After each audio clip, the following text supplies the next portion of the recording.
आपण पाहत आहात लोकप्रबोधन, सर्वसामान्य जनतेचा हक्काचा news channel.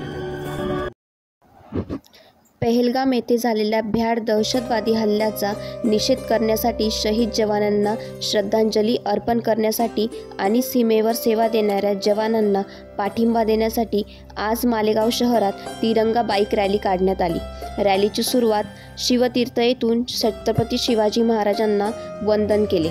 Rally doctor Babasaheb Ambedkar पुतळा, जुना बस स्टँड, दत्त मंदिर, संगमेश्वर, महात्मा फुले पुतळा, मोसम पूल व राष्ट्रीय एकात्मता चौकात डॉक्टर बाबासाहेब आंबेडकर यांच्या पुतळ्यास अभिवादन करून संपन्न झाली। यावेळी शालेय शिक्षण मंत्री माननीय दादाजी भुसे साहेब रॅलीत सहभागी झाले होते।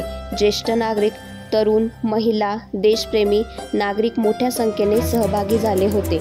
रॅली एकतेचा, देशप्रेमाचा संदेश, शहीद जवानांना श्रद्धांजली देण्यासाठी लढणाऱ्या जवानांना पाठिंबा देणारी रॅली।